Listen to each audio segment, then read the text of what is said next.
Hello and good day. This is the diary of the Pan African preacher.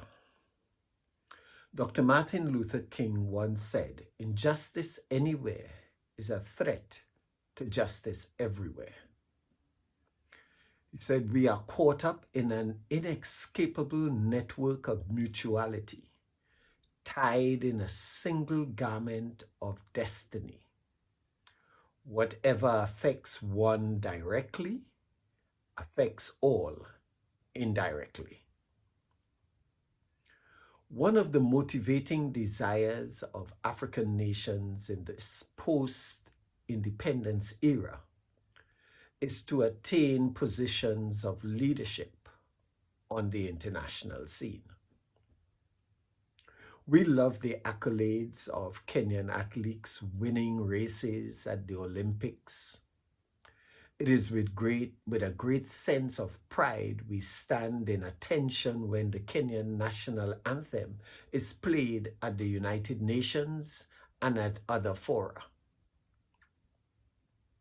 It is with ancestral pride that we acknowledge the contributions of Kenyan scientists to global health challenges, such as was illustrated when Kenya played its part with the world community of nations as we fought alongside other nations against the COVID-19 pandemic.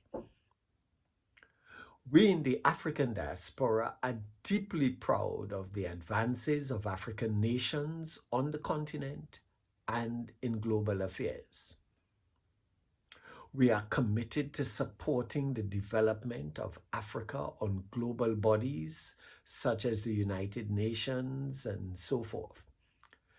And as recently as with the elections of Kenya to the International Maritime Organization Council, we are greatly blessed and feel a sense of ownership as we see our own succeeding. Kenya has an amazing track record in the development of Pan-Africanism, with the sterling contribution of Mzee Jomo Kenyatta at the 5th Pan-African Congress held in Manchester in 1945, which facilitated the independence of many Caribbean and African countries. So I ask myself, why is there such hostility towards Kenyan participation in an international team to assist the Haitian Republic to come to a place of normalcy, even peace and prosperity?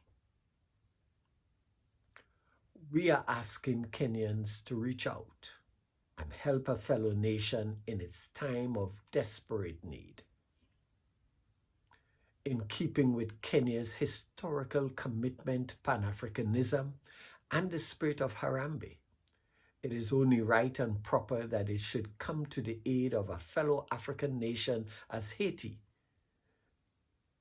Haiti being a part of the 6th region of the African Union.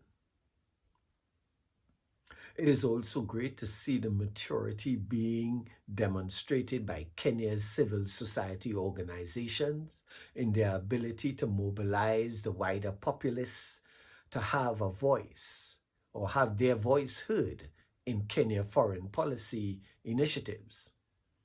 The robust legal actions of the Kenya Law Society in calling the government to adhere to its constitution is a case in point and a sign of a strong democratic legacy.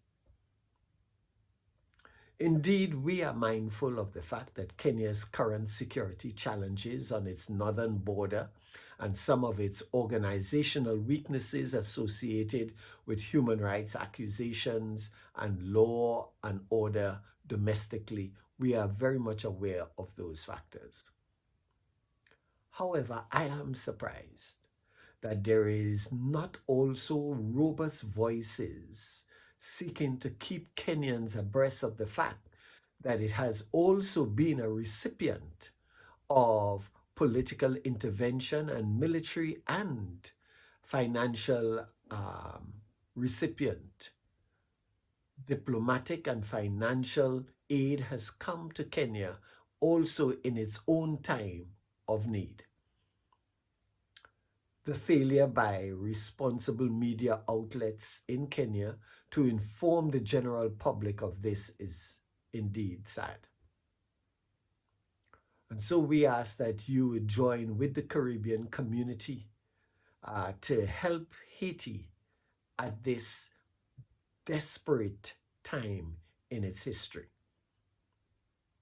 I am reminded that the Bible tells us, do unto others as you would have them do unto you, and that can take on global implications in a world like this.